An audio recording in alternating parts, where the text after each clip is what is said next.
It's been really interesting today to talk to you about this whole thing about excellent businesses and how it all begins from the people, and how really as maybe business owners or business managers, our responsibility is not only to make sure we've got the best possible people, but that we create around them a context where they can be great, where they can do the best work of their lives, whatever you like.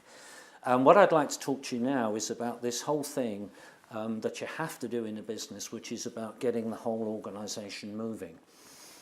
We talk about, language we use in our model is we talk about how ambitious we are for our business.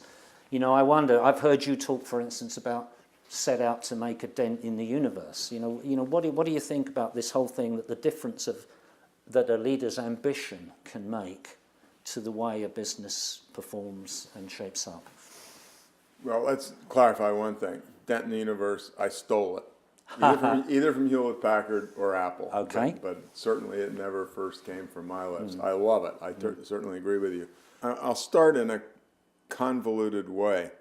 I came across accidentally in an airport a couple, 3 years ago, a book by a guy by the name of Matthew Kelly called The Dream Manager. And I looked at the title, and I am an engineer. That was the silliest damn thing I'd ever seen in my life. And then by page 2, I was hooked. He makes an obvious statement, but to me, and I was a youth of 64 at the time, it absolutely whacked me in the face. He said, everybody who works for you has a dream. And a lot of times in the service economy today, perhaps more in the US than the UK, that person is somebody who came from the Dominican Republic, and often she is a single mom with 3 kids and so on. But his point is she has a dream. And that if we want to serve our customers best, then our employees should be in the process of fulfilling their dreams. Yeah. And the critical thing to me, Rick, was fulfilling their dreams doesn't mean fulfilling them in the context of their company. What it means is that woman, who, and again, I don't think you guys use quite the same term, that woman would give her left and right arms to have a junior college degree, just that next step up educational credential.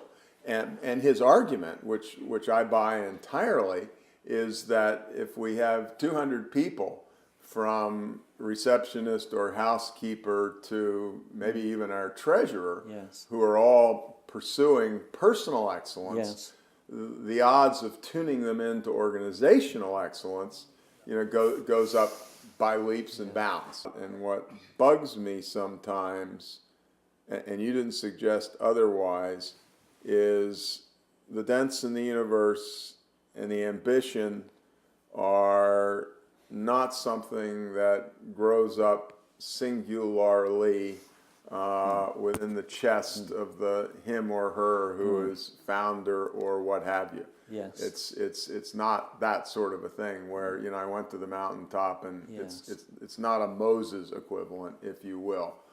I think, and it's probably true for you and it's true for me personally, we discover our ambitions through our actions. We discover that, my gosh, this has worked for us, but when I think about it, we really have only gone 2 steps down what could be a 20-step path. And so it's a discovery process as opposed to literally, I believe that we should be the people who. It's bottom up. Now, it's top down in the sense that you are encouraging it. But as you talk with your salespeople, for example, you're selling computer services. What are the sorts of things that are really bugging customers? And could you bring some of them in? It's like this guy who, I've forgotten what the origin of it was, and I wrote about it in the Little Big Things. I think I wrote about it. This guy who has a big all blowout dinner. It's a blowout dinner for people who've complained about things the company has done poorly in the service area. Now, my opinion, Rick, is that's where ambitions come from. It's a long night with 20 people, all of whom entered, pissed off at you, to use slightly rude language, and then you get cogitating on that, and 4 of you were there, and you were polite enough to send the 4 senior people, including yourself. And as you cogitate on it, you know, there was something there. And then we follow that up. So it grows.